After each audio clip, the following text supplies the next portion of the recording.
ये चारू बाबा देखो भाई, और ये फ्रॉड हैं मुसलमानों को बदनाम करने के लिए। इन्होंने लिबास और लिबादा मुसलमानों को पहन रखा, देखो, और भीख मांग रहे हैं। तुम्हें क्या नाम रख रखा अपना? राजेंद्र। और इनका नाम क्या है? छेदीलाल। छेदीलाल है। और इनका चेहरा देखो, इनका लिबास देखो। दोस्तों, मेरा नाम राशिद ज़हीर है और आप देख रहे हैं ऑनलाइन न्यूज़ इंडिया। अभी आपको एक खबर आई होगी आपके सामने, उसे दैनिक भास्कर ने छापा भी था कि कुछ लोग जो हैं वो दोबारा से शुद्धि करके अपनी मुसलमान हिंदू हो चुके हैं। उसके बारे में पता ये चला कि वो जो लोग थे सड़कों पर बैठने वाले थे, जो बैठ जाते हैं और किसी तरीके से घुमंतु टाइप के लोग थे, उन लोगों के नाम भी हिंदू थे, किसी का मुस्लिम था। यही नहीं मालूम था कि वो भीख मांगते मांगते मुसलमान हो गए थे और फिर बाद में उनको कोई मिला, उनका जो है बाकायदा उनको नहला धोला कर उन्हें मुसलमान बनाया, वो हिंदू बनाया गया। और फिर उन्होंने कहा साहब हमें तो पता ही नहीं था, हम पहले क्या थे और अब क्या हैं। ये तो थी एक आदमी की मजबूरी की वजह कि उनको मालूम नहीं था कि वो कैसे हिंदू थे, कैसे मुसलमान हो गए थे और किस तरह से जो है वहाँ पे फिर अखबारों ने छापा 65 लोग 60 लोग दोबारा से घर वापसी कर गए, दुनिया भर की बात। अब मैं आपको कुछ लोगों की शक्लें दिखाऊंगा, वो आपको बुज़ुर्ग लगेंगे, लेकिन सब के सब गैर मुस्लिम यानी कि हिंदूज़ हैं और मुसलमान बने हुए हैं और भीख मांग रहे हैं। अब ऐसे समय में कोई बंदा, किसी प्रदेश में नाम नहीं लूँगा, याद आ जाएगा आपको, अगर जाता है चूड़ी बेचने या किसी चीज़ को बेचने और वो अपना नाम सलीम से मुरसलीन से गुड्डू रख लेता है, राजू रख लेता है, तो उसको पकड़ के ये बता दिया जाता है कि ये हिंदू बन कर के बेच रहा था। अब ये हिंदू बन कर के मुसलमानों की बस्तियों में मौलाना बन के या इस तरह के बन के घूम रहे हैं लोग। ये मैं आपको वीडियो दिखाता हूँ। देखिए, भीख मांग रहे हो या फिर नंबर 2 का व्यापार कर रहे हो, आखिर अपना धर्म छुपाकर दूसरे धर्म का लबादा ओढ़कर भीख मांगने की क्या मजबूरी थी? आप थोड़ा सा वीडियो देखें। इसके अंदर 4-5 लोग हैं, बुजुर्ग हैं, काफ़ी बूढ़े हो गए हैं। किसी का नाम राजेंद्र प्रसाद है, वो बना हुआ कुछ और है। आप ये छोटा सा वीडियो देखें। देखो भाई, ये चार उनके नाम बता दे, पहले 4 उनके नाम बता दे। ये चारू बाबा देखो भाई, और ये फ्रॉड हैं मुसलमानों को बदनाम करने के लिए। इन्होंने लिबास और लिबादा मुसलमानों को पहन रखा, देखो, और भीख मांग रहे हैं। और जब इनको चेक किया गया, इनकी आईडी चेक की गई, एक का नाम सत्यनारायण है, देखो बुजुर्ग, देखो कैसे वली लग रहा था, देखो। और ये अपना नाम सलीम खान बता रहे थे पहले, इनका नाम बबूल है और इनका नाम राजेंद्र है। तुम्हें क्या नाम रख रखा अपना? राजेंद्र। और इनका नाम क्या है? छेदीलाल। छेदीलाल है। और इनका चेहरा देखो, इनका लिबास देखो, देखो कैसे वली मालूम हो रहे हैं, देखो। और ये मुसलमानों को बदनाम करने के लिए भीख मांग रहे हैं, देखो। सारे भाइयों से ये अनुरोध है कि इनसे होशियार रहें, ऐसे लोगों से, और जहाँ भी मिले इनकी चेकिंग करें जरूर, कोई इनको भीख न दे। देखो सरपंच साहब आ जाओ। आपने वीडियो देख लिया दर्शकों। ये जो बताया जा रहा है को शकील अहमद है, वो कहते हैं कि ये जिला मेवात के घासेड़ा गांव का ताज़ा मामला है।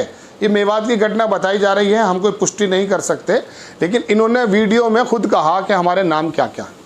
अब ये भीख मांगते थे, मोहल्लों में क्या करते थे, इनकी क्या इंटेंशन है ये तो आप जाने, लेकिन मैं इसको धोखाधड़ी इसलिए नहीं मानता कि मांगते तो भीख थे, मजबूरी थी।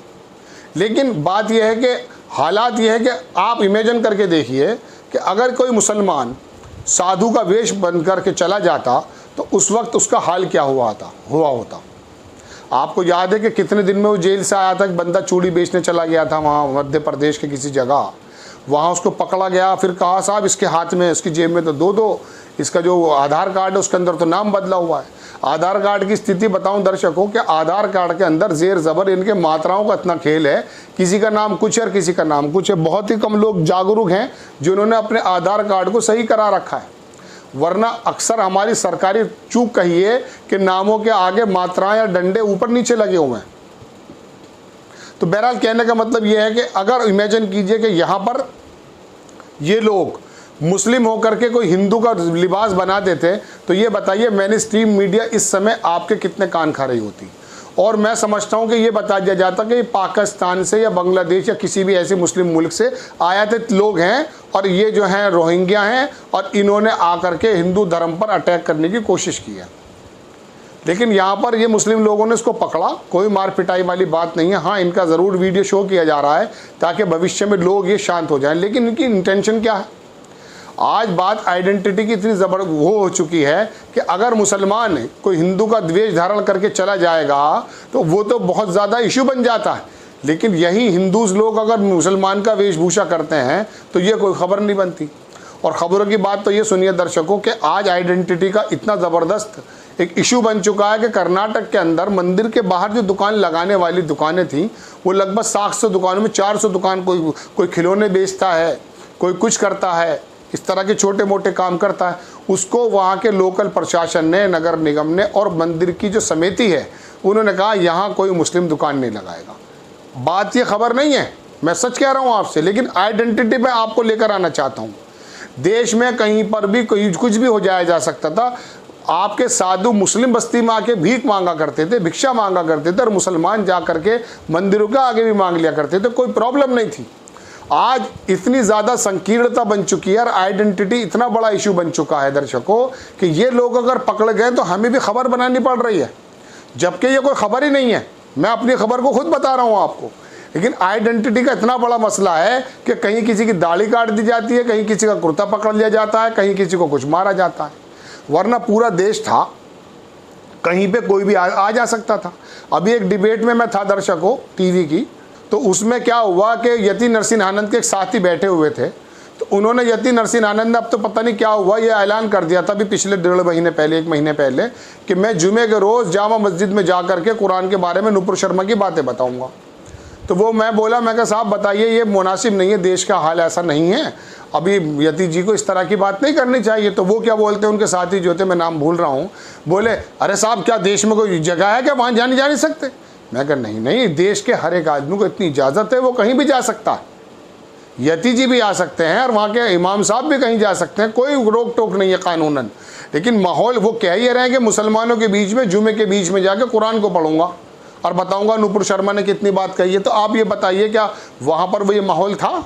इस मद्देनज़र मैंने कही थी ये बात, वरना देश का माहौल तो आप लोगों से पहले, यानी कि कुछ साल पहले बिल्कुल ऐसा था कि एक मुसलमान मंदिर के सामने जाके भिक्षा मांग लेता था, फिर भीख मांग लेता था, खा लेता था। और बल्कि पंजाब में मैंने देखा दर्शकों, हरियाणा में मैंने देखा कि वहाँ के जो लंगर्स हैं, जो सिख भाइयों के हैं, वहाँ तो बहुत सारे गरीब गुरबा मुसलमान, छोटी बिरादरी के, सब छोटी बिरादरी इन द सेंस जो हमारे OBC हैं, जिनको हम कह सकते हैं SC हैं, तमाम लोग ये बेचारे वहाँ खाना खाते हैं। मेरी छोटी बिरादरी का गलत इंटेंशन मत लीजिएगा प्लीज़, कहने का मतलब ये कि जो गरीब गुरबा कमज़ोर लोग हैं।